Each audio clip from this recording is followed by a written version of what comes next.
for life. I thought you would stay for life. You told me you love me, that's a fucking reason I thought. But I didn't know, oh, I didn't know that you was, I didn't know, I didn't know. Yo, I don't know what to say. I don't give a fuck. Start this video. Welcome back to another video, I guess. How to beat, once again, liminal space in back. Is it?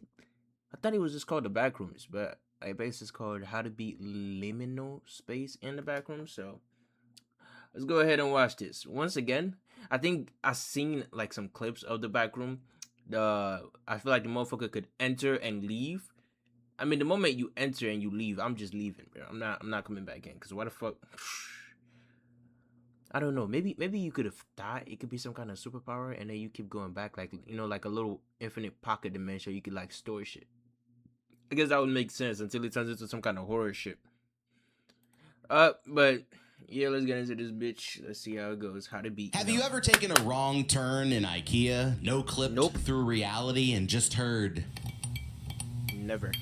I don't plan on it. It's like when your mom says, "We're not lost," only to end up in Ohio, where the Bluetooth says connected, but to what? Maybe you've been there before as a kid, or it's something you saw in a dream. What if you accidentally glitched through a wall and ended up in an alternate universe, seemingly infinite, extra-dimensional maze full of empty rooms, sickly yellow wallpaper, old wet carpeting, and the constant unnerving hum of fluorescent lights? Today, we're taking you on a trip through everyone's favorite liminal space. The only place where getting jump scared is the least annoying part. Meet Clark, a failed alcoholic architect who finds access to a parallel dimension in the basement of his furniture store. And I mean, let's just say that every worst aspect of him is amplified as soon as he crosses the threshold. So I'm here to break down the mistakes made, what you should do, and how to beat the corporate liminal space simulator in Backrooms. Oh, and you can't be a hater your whole life, so throw a like on this video and check out our memberships for all kinds of exclusive How to Beat. I got you. Action. Now on to the episode. We open with a first-person shot of someone hiding in what looks like a giant empty office building. These are the Backrooms, an endless maze of hallways that exist just outside the borders of reality. And after looking around like he's worried about something, he grabs his bag and starts dipping through the halls. We see from his clothes that he's some kind of researcher, and up ahead he finds a trail of cables on the floor leading him to a room where there's a bunch of lab equipment set up on some desks. He fires up a radio trying to call someone for help when out of nowhere an actual seagull crashes into the room, only to get up and fly away again as soon as he gets close. So, figuring that it must have come from somewhere, he decides to head that way and see if it leads out. But that was his biggest mistake. Yeah, the hallway on the other side is full of more random furniture clipping through the walls, but as he stops to check it out, he hears a door creak open behind him, and that's when some kind of giant shadow appears at the end of the hall. So he takes off running until he gets to a dead end, and when he turns around, he ends up running straight into the monster as the footage cuts out, making one down with 4. So it's just like a random ass dimension where anything can just so like just sitting here, I can just randomly touch one part of my house and just glitch into that shit. That would be horrible, nigga. More to That's go. a horrible ass shit.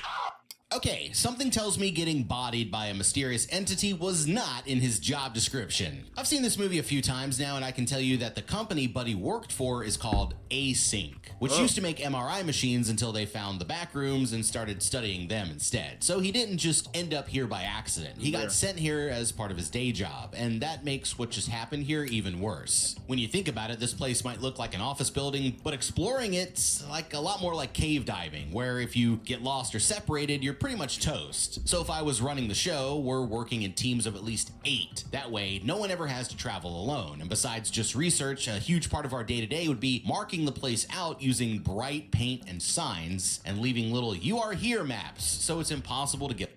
We need like a whole satellite, maybe like something that doesn't need too much electrical shit, because I feel like this shit might obviously interfere with electrical type shit, but some way to know where everybody's at and never split up. And we need more than 8 people. And at least 50 niggas, bro. I need a whole army in that shit, nigga. To be able to do this shit? Hell no, bro. I'm not doing that. lost. As for Gotta do whatever that. just attacked this dude, we really didn't get a good look at it yet, but there's two things we need to know. It's big and it ain't friendly, and honestly that's better than nothing. So if it was me, the first thing I'd want to do is pick up a weapon, and since this thing is built like Shaquille O'Neal, we're gonna need something with good reach. So for me, I'd pick up one of those tripods that's sitting around and extend the legs all the way out. Hold on, why don't they go in with a gun? This niggas were already aware that this shit was not friendly, right? If they're researching it, like, might as well be safe. It's a whole nother dimension, my nigga. If you're going to a whole nother dimension, nigga, be ready for anything, bro. A gun, nigga. Like, what? Basically turning it into You went in there with cameras but no gun? You're a whole research institute, nigga, and you don't got guns, protection, nothing?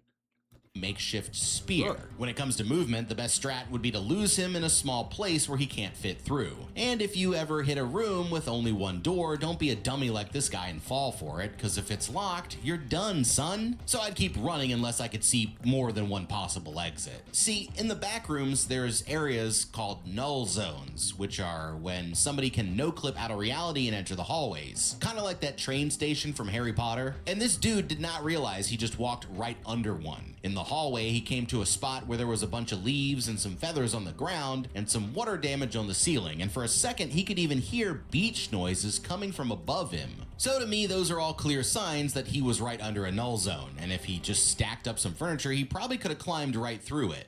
So at some point later, we catch up with this dude Clark, a down-on-his-luck architect who's been reduced to running a discount furniture store. His employees clock in and help him shoot a TV commercial, and Captain Clark appears to let people know all about the savings. Only after his cheap particle board chair breaks, he says that's a wrap and heads back to his office. After another miserable day at work, he heads to an appointment with his therapist, Mary, where they decide to act out the night that his wife kicked him out of the house. Nigga, what the Apparently, he came home after a long night of drinking and broke a glass, which led to a big fight, and he ends up flipping out on Mary after reliving the trauma in his head. She says that it's good to get it out of his system, since that's the first step to moving on. Later on back at the store, Clark's been having some problems with the electricity, so he heads downstairs to check the breaker box, where he notices something strange. The circuit breaker looks normal except for these 3 red switches at the bottom that he says weren't there before. After trying them out, nothing happens, and it seems like they're not connected to anything at all. So with no way to make sense of it, he closes up shop, and it's revealed that he's living in the store after hours. Damn, son. And that's when the power starts acting up again. At first, the television acts up, but then all the lights in the place suddenly turn on, only to shut back off again. And frustrated, he decides to go for a drive, putting on one of his therapist's self-help tapes. But instead of going back to the store, he pulls up outside a house that must have been his old place, and just kind of stares inside for a while like he's thinking something over. Later on, Clark's back at the store watching some more TV when the screen mysteriously cuts to this security camera footage of an empty yellow room.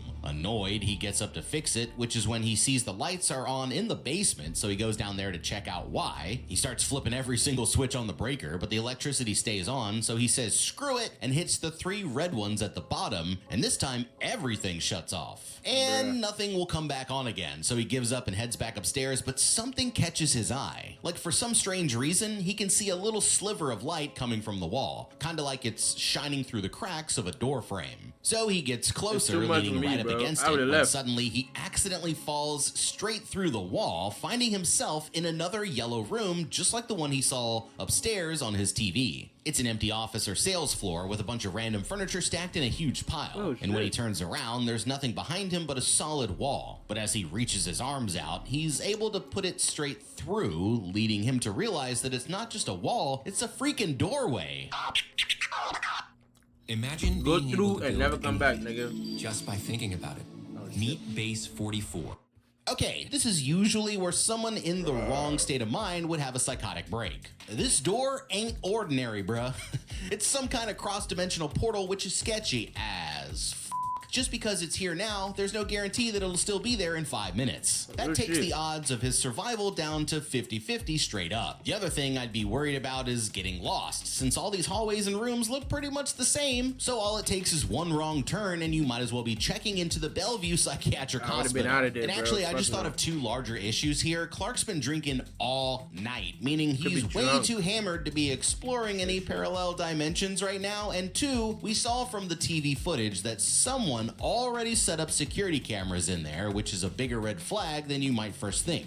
because it means that somebody is watching everything. Clark has no idea what kind of shady government organization or evil corporation might be behind all this. And when you think about it, they probably don't want any evidence of the place leaking to the outside world. So if they catch him down there, he's probably gonna get 86'd. Which is why, as tempting as it would be to hit the free roam, I'd probably just throw up some new drywall and try to forget this ever happened. And if he just has to, like if the architect in him just cannot say no, then he's gonna need to go about this safely. Like step 1, go upstairs and get some sleep. It's gonna give him some time to sober up, and he needs to have a clear head if he's gonna do any exploring. And bring some people with you, it'll nigga. help us confirm if this portal's even still there in a couple hours. That way we'll know it's not just a temporary thing or a figment of his unraveling imagination. Next, you already know we gonna need some supplies. Meat shields, rally up. He should be treating this like any other exploration into unknown territory.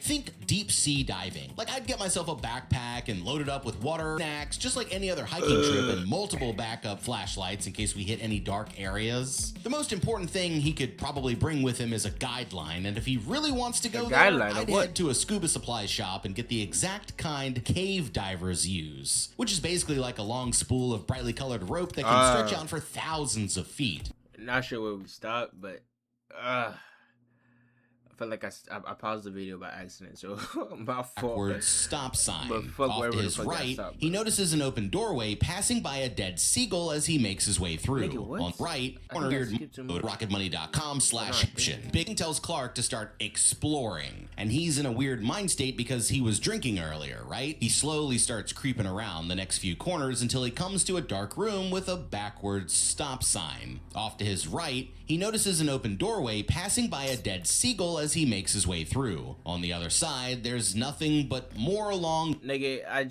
feel like when I watch movies like this, I be so mad, bro, because I just want to yell at this character, bro. I just want to yell at this niggas, bro. It's just, I feel like niggas would never do this in real life unless you're white or some shit. I don't know. You got some weird ass shit, nigga. Like, somebody has to specifically tell me I'm going to win a devil fruit or like some superpower at the end of this shit before I'm able to do this shit, bro. Because it's no way, nigga. This nigga has no reward, no motivation for doing this. Just he saw blood on the. I don't give a fuck what. I don't give a fuck that it was a pigeon. Something killed the shit. I saw blood. Niggas gonna cook my shit. I saw blood on the wall, nigga, and I'm gonna keep walking, nigga. You got me fucked, bro. Yellow hallways. Nigga, it was a stop sign that said stop, bro. That's enough curiosity. With a bunch of chairs randomly placed along the walls. But that's when he hears a voice, and following the sound, he spots what looks like a person posted up in the middle of the hallway. Clearly scared as hell, he tries calling out, but getting closer, he realizes that it's just a cardboard cutout of a caveman character, and it's playing a recording of someone saying hello in a bunch of different languages. Creepy. There's some wires leading through to a doorway to his left, and inside he spots a random security camera pointing out towards the hall, meaning that this must be the room that he saw on his TV, but the cables lead up through a blocked off doorway, and it just leaves him confused. He's just about to turn around and go home when he notices something sticking out from under the wall. It turns out to be a small hidden passage that's only big enough for someone to crawl through, and inside he finds the duffel bag with somebody's ID card, which we can assume is the same guy who got smoked during the beginning of the movie. Damn. Well, his curiosity wins out, and he crawls through the tunnel to the other side, dropping down into another room. This time there's some flip. Nigga, this has to be high-level stupidity, bro. But you know, you see how this shit are like clipping through? It is like a reference to like how niggas be losing shit. And how like we lose shit in real life and we just don't know where they go. Like they just vanish from our lives. It's just like they're just falling into the fucking backrooms, nigga. Flops and a pair of sneakers clipping through the floor that match up with his shoes his employees were wearing the other day. And in the center, there's a copy of the Purple Throne and fake parrot he uses for his commercials, plus a perfectly square pit with a bunch of other chairs piled up inside. Just then, he hears a loud noise coming from the other room, but when he calls out asking who's there, no one replies until, bam, the recording from the cardboard cutout suddenly stops, and he sees the caveman get violently dragged across the room. It's going down, and now he's sure that something is out there. Whatever it is doesn't seem friendly, so he heads through this little Willy Wonka-looking door, finding himself back in the room with the stop sign. It's a clear shot from there back to where he came in, only when he gets there, now he can't find the door. So Fuck. after panicking for a second, he finally manages to find it though, and before he leaves, he turns around and grabs a stool as a way to prove to himself that this was all real.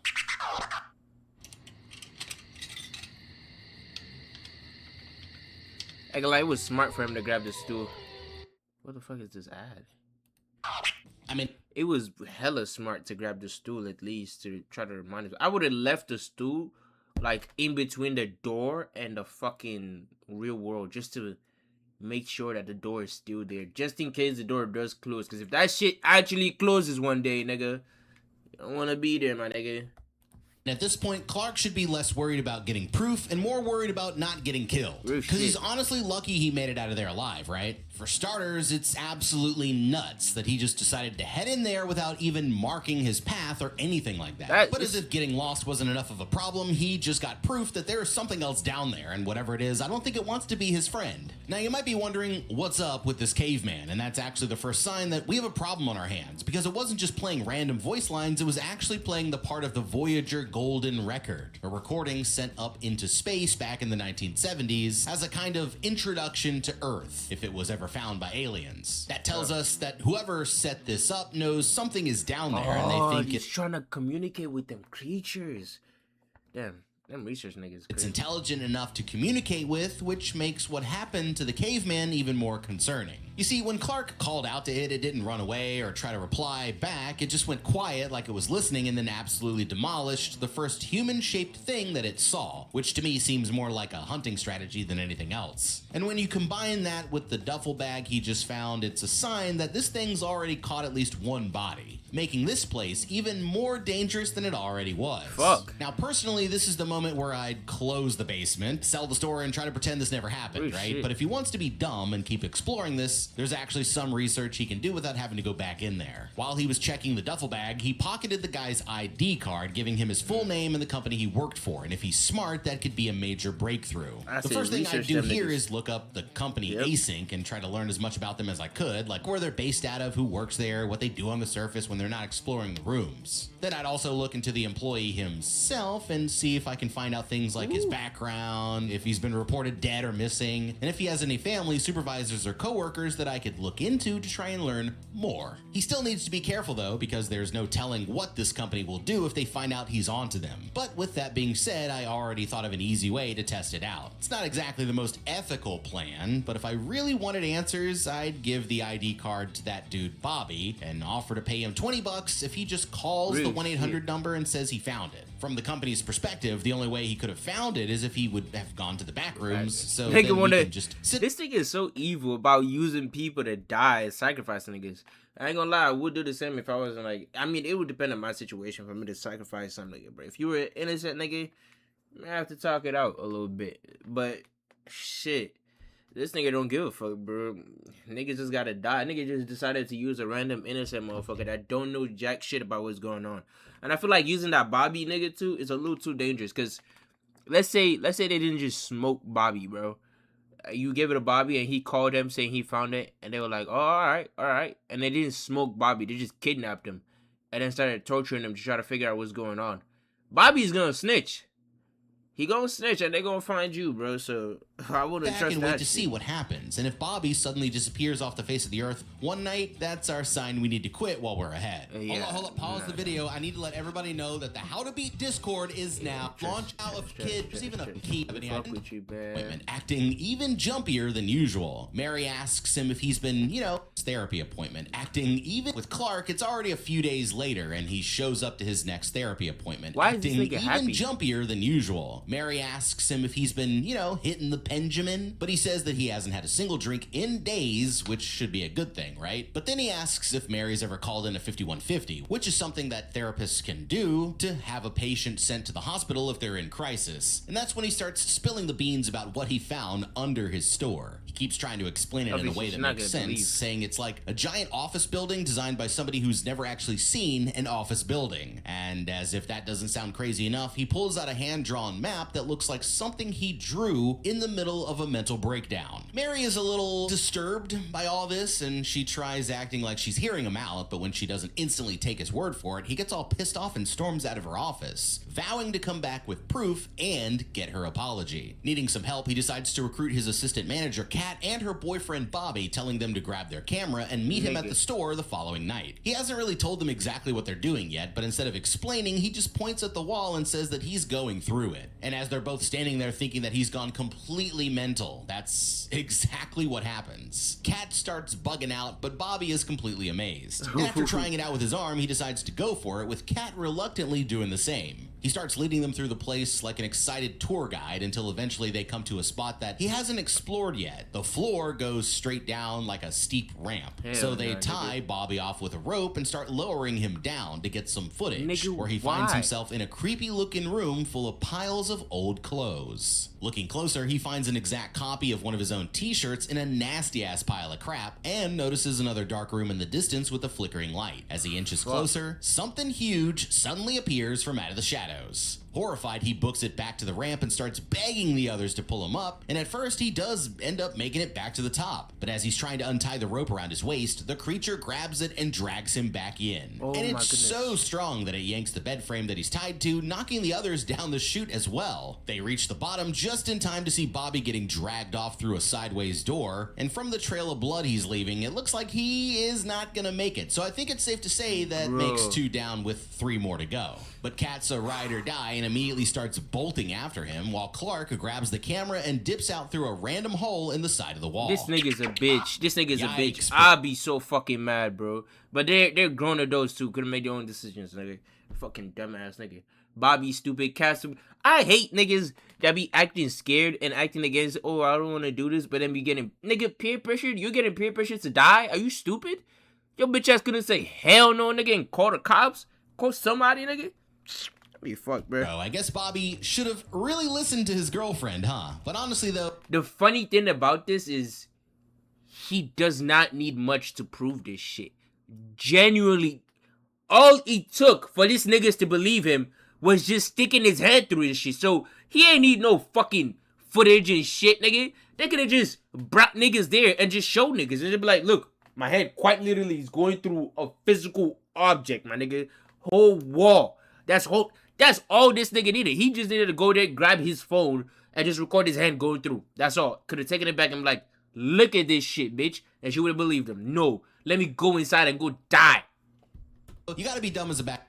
Worst part about this shit is probably gonna leave this place with no footage, even if he survives. No footage, nigga. Rocks to even end up in this situation. So you know what that means? Bobby, my boy, you f***ed up. First of all the people he could have called to help him explore the place, my first question would have been, why us? I mean, it seems like a pretty important breakthrough, right? So tell me why he would bring 2 Is he even paying them, nigga?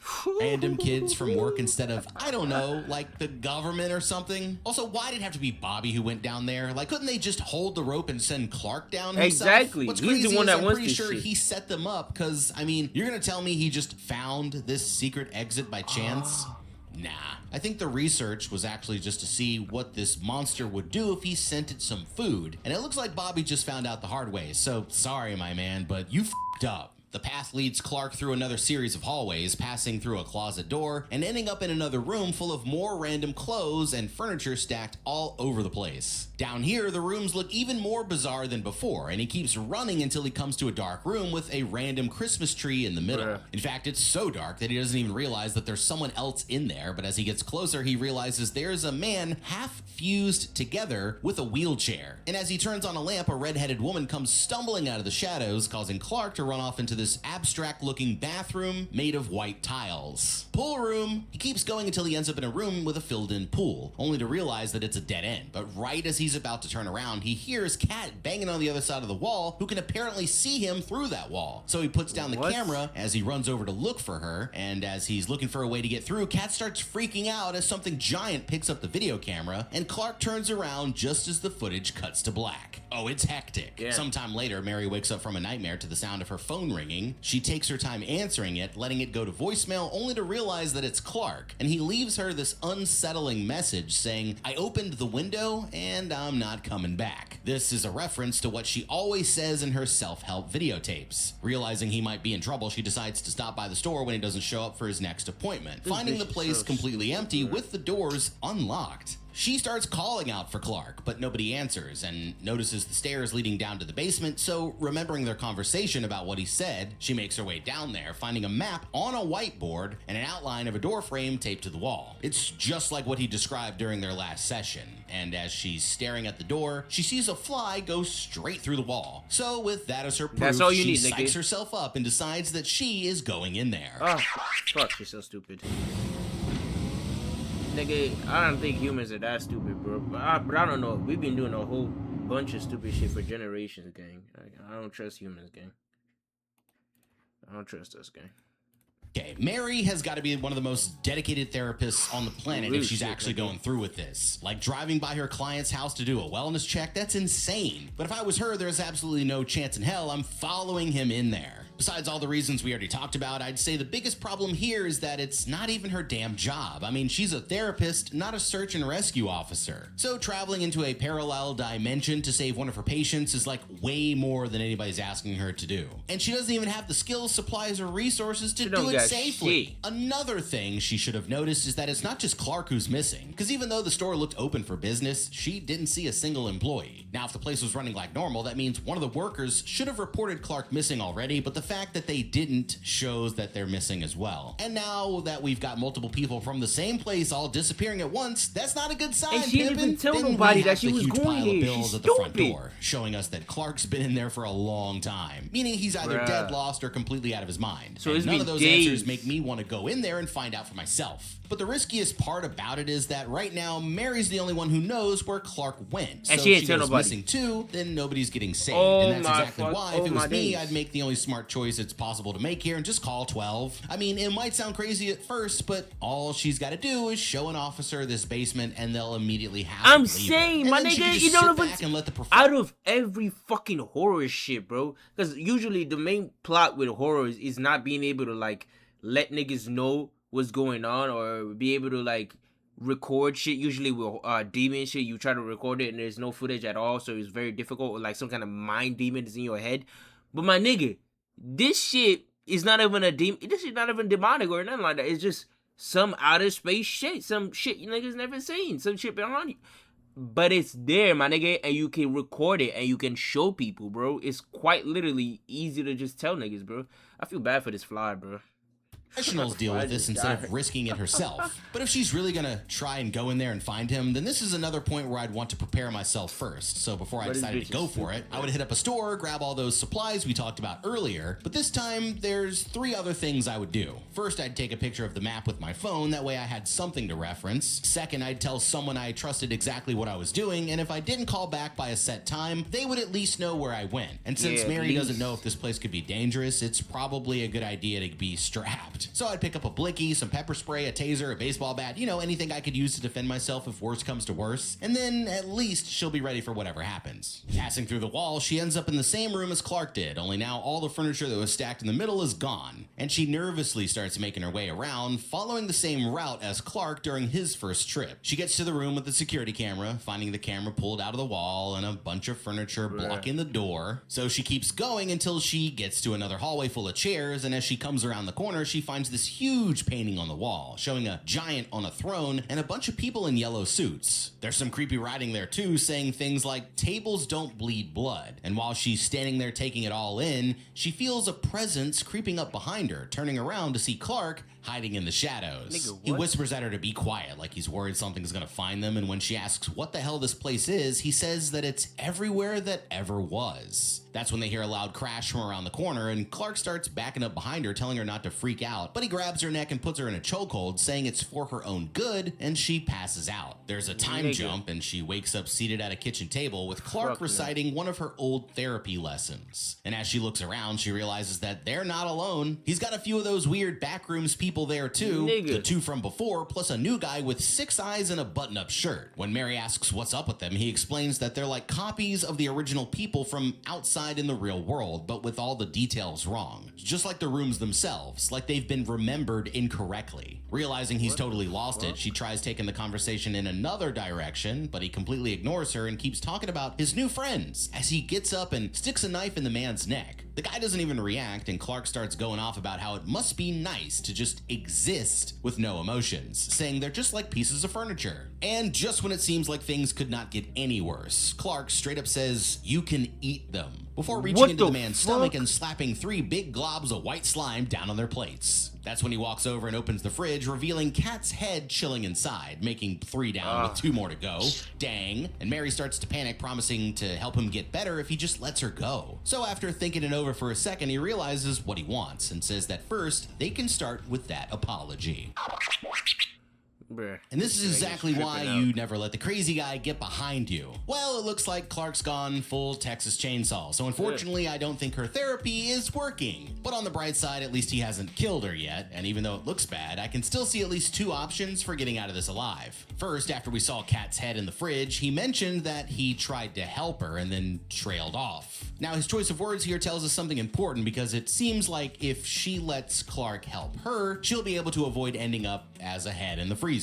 At least for now. So if it was me, I'd try and steer Clark away from all of his intrusive thoughts and keep asking him questions about the backrooms, acting like I was all amazed and he's the smartest guy ever, while secretly waiting for my chance to escape. But if that's not working, we can switch to plan B. Earlier, Clark told her to be quiet, like he was scared something was gonna hear them. So for my backup plan, I'd actually try and get him fired up on purpose, hoping that by getting him to make noise, he'll accidentally draw the creature right to us, and I can escape while it takes him out. Mary decides her chances of escaping this hell she's found herself in is gonna start with playing along with Clark, but it turns out it's not really Mary's apology he's after. And after telling her to slow down, Clark says he wants to physically act out the scenario like they do in their regular sessions. He shuts off the lights to set the mood, but still feels like he could do better, which is when he turns his attention toward the red-headed woman in the corner, someone I personally believe to be his wife. And taking the knife out of the man's neck, he grabs her hair and rips it off before putting it on the therapist like some kind of cursed wig. He calms himself a little and starts running through the argument just like before, and at first, Mary doesn't miss a beat and is in complete lockstep with Clark. Only this time, our boy's not holding back, and he starts waving the knife around, getting angrier and angrier until Mary has had enough. Clark insists that the therapy session continues, but she starts hitting him with the cold truth, saying she finally understands why his wife kicked him out. Not because he was getting sloshed all the time, it's because he's too damn soft, and whenever anything goes wrong, he tries to blame it on somebody else, when really the problem was him the whole time. Boom! Mary 1, Clark 0. Which is when his whole attitude changes when he realized that she's right. He asks how he can get the help he needs to change, and she admits that she has no idea, bro. So Clark decides that after everything that's happened tonight, he's gonna stay in the back rooms because— Why would you say that?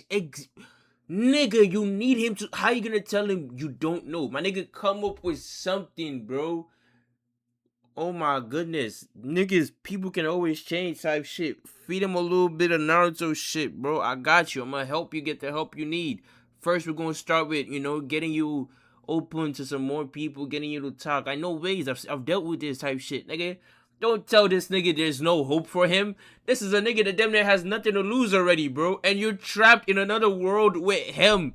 He has a knife and you're tied up and you talk about some— there's no hope for you. Like you're a cooked nigga.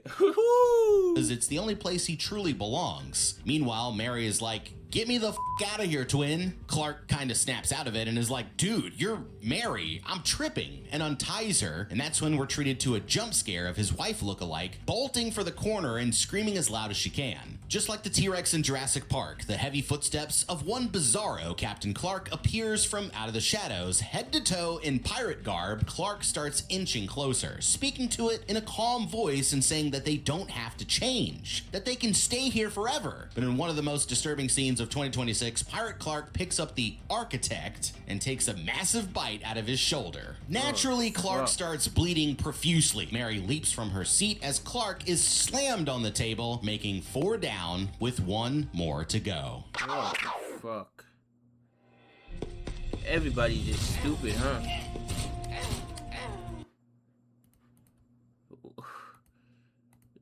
This, bro. This nigga's stupid. With one more to go. This nigga's stupid. There's no way, bro. Well, damn. Now that's something you don't see every day. I mean, they should be calling this dude Captain Crunch after the way he turned Clark into an architect sandwich. Am I right or am I right? But as intimidating as this fella is, I actually feel like Mary can still take him in a 1v1. She just has to be smart about her approach. Bro's got a lot of things working to his advantage. Obviously, he's hella strong if he was able to lift Clark up like a baby, and he doesn't get tired or lose interest. He just keeps chasing you until you're dead, like the Terminator. But the worst part is, it seems like he knows his way around this place. So while Mary is starting off completely lost, he's gonna know exactly where to go. But it's not all bad news. Like, for one, he's pretty huge at around 8 feet tall, and even though that adds to the intimidation factor, in the back rooms, it's not always a good thing, because as we've seen a few times already, the place is full of tiny crawl spaces and narrow passages that he's not gonna be able to fit through. So for Mary, that gives her the option to lose him by ducking through a spot where he can't fit. On top of that, he's got one obvious weak point, his wooden leg, and this could actually help her in a couple of ways. Like, first, it limits his top speed to a little more. I don't know why I was looking at this nigga and I thought he was kind of harmless. Like, I thought he was just like a joke, bro. But now that he's not a joke, this nigga is terrifying, bro. Than just a fast walk. So as long as she doesn't hit a dead end, all she has to do is keep up a light jog and he can never catch up. But also, it's literally a wooden chair leg. So a couple good hits should be enough to snap it. And that pretty much ends the chase right there. If I was Mary Like, here, my first priority would be to outrun him. But along the way, I'd keep an eye out for any sturdy pieces of furniture that I could use as a weapon. Sad, and if worse comes to worse, I'd target the peg leg, which should either give me a chance to run or go for a critical hit. Besides that, the one other way she could take him out is by finding a drop-off and luring him towards the edge. Since he's so tall, he actually has a higher center of gravity and worse balance compared to if he was regular size. So all she has to do is get him near the edge of a pit and then knock his leg out, and gravity will take care of the rest. Mary's only real choice is to get up and run for the first door she sees, stepping out into a whole damn backrooms-ass neighborhood full of badly copied houses. The door at the very end of the street looks like the only way out, so she books it with Captain Clark in full pursuit. The door's jammed, so she backs up into one of the other cribs to find a room full of couches. She does start hopping over couches only to eat it when she misses a step, and when she turns around, the captain is already right behind her. This leads her to a tight hallway with only one door at the other end, and it doesn't take long before the monster starts following her in to another locked door, forcing her to crawl through this little ass doggy door where she ends up on a ledge overlooking a massive pit. Ooh. Like, whoa. Terrified, she gets down on her hands and knees and starts crawling up towards a little hatch in the ceiling, and when she reaches for the handle, the whole door just falls off and into the abyss. But she keeps her cool and pulls herself up through the hole, finding herself back in the basement of the furniture store. Relieved, she limps upstairs, thinking this must be the way out, only to realize that she is not where she thinks she is. There's a bunch of these weird blue tanks all over the place, and a cardboard caveman just chilling in the middle of the room, and when she gets to the front door, she realizes that it's just another wall, and by the time she turns around, the captain is already there. It's like she's in the store, but like the other dimension version of the store. Damn. Look, with the cardboard shit, looks like them async motherfuckers made it to this place at least, too. So that means they should be aware of this building in the real world. I wonder why they didn't do shit about it. He starts coming closer, moving slow at first until he starts picking up speed. And Mary just backs away horrified until she bumps into a coat rack, snapping her out of it. She keeps backing away, circling around a huge pile of furniture as he closes in. And Mary does go for the wooden leg, knocking over the caveman. Alarms start going off and the whole room starts filling up with gas like, holy shit, dude, what the f***? Noticing an exit hidden in the carpet section, she bolts as another tank goes off, hitting her right in the face, smashing onto the floor as whatever mystery gas knocks her out cold. Mary must have the immune system of a robot because she just comes to. Jump scare, Clark is going for the kill shot, holding him off. He starts leaning down, going for that big bite. Now is Mary's moment of truth, and reaching into her pocket, she pulls out the cement handprint from her childhood home and bashes Clark across the dome, shattering it into pieces. It's not quite the knockout she was going for, but it does give her a chance to escape, squeezing through this small opening where he's too big to follow. Nothing could prepare Mary for some dude in a yellow hazmat suit popping up and spraying her with the gas, stumbling into a group of researchers as she passes out again. So they put them gases in that room specifically to knock out regular humans, because that shit didn't do shit against the dude except her, bro. It only knocked her out. So they don't even give a fuck about the monsters. They care more about fucking knocking out regular humans, because they would have made a better trap if they're trying to knock out a killer monster, nigga. Alright, it looks like Mary escaped the captain only to get caught by something worse. But actually, this might not be as bad as it seems. She stumbled into an async research team, and now they're taking her back to their secret base for, I don't know, research, I guess? But there's a bright side to this that she might not realize at first, because these scientists have to be getting down there somehow, and that means she's close to a way out. Right now, the biggest thing going for her is that these researchers see her as a source of info. So if it was me, I'd start playing along and be the best little test subject I could be, while the whole time I'm secretly planning my escape. The way I see it, she's got two possible ways out of here. As we can see just by looking around, most of these scientists are wearing hazmat suits that completely hide their identities. One, bro. So they don't know plan A you is are. to find a supply closet and borrow a suit and then just walk right out the front door. But if that doesn't work, we have to get even more creative, and that's when the enemy of our enemy becomes our friend. As we'll see in a second, they've got Captain Clark down there too, either dead or possibly knocked out, and for all we know, they could have even more entities just like him hanging out in these labs. So if there's no easier way out, she could try waking them up or releasing them on purpose and then escaping during the chaos. And as long as she doesn't get smoked by an entity, it might actually work. The next time we see Mary, she's being taken away to an interview room, and going down the hallway, we see the captain laid out on one of the lab tables. After a while, this researcher, who introduces himself as Phil, enters the room and says that he wants to ask her some questions about what just happened. Like, how did she end up here? So she tells him about the furniture store and Clark. Mary insists on knowing where she is, who Phil works for, and what the is going on. She better not give him nothing, because the moment you tell this niggas what's going on that nobody else knows about it, it's gonna smoke you, nigga. Clear the evidence.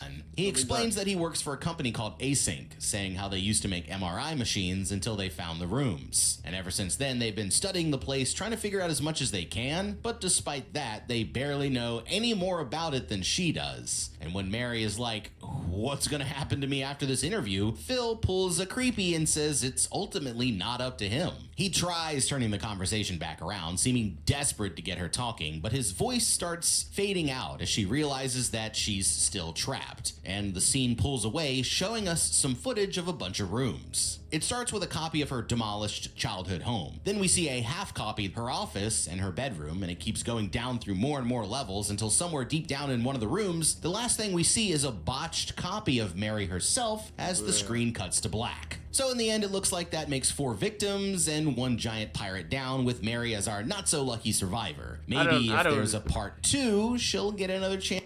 I don't even want to classify her as a survivor. I don't think she's... they show us the screen of her being botched. To escape, but I guess for now we're just gonna have to rap about it in the How to Beat Discord. I think the big takeaway here is that if somebody ever calls you and say they found a magic portal in the basement of a furniture store, just do yourself a favor and block their damn number before Captain Clark turns you into an example. This nigga died in such a stupid way. This nigga's so retarded, bro. Nigga, you've been running away from this shit this whole time, and all of a sudden you just go up to it and hey, we don't have to leave anymore. Why? Because it look like you, nigga. That's even worse, bitch. I want to take your place. I'm out of here, bro. Peace out, bro. This movie was some wild ass shit, bro. I thought you would stay for life. I thought you would stay for life. You told me you love me, that's a fucking reason I thought. But I didn't know, oh, I didn't know that you was, oh, I didn't know, oh,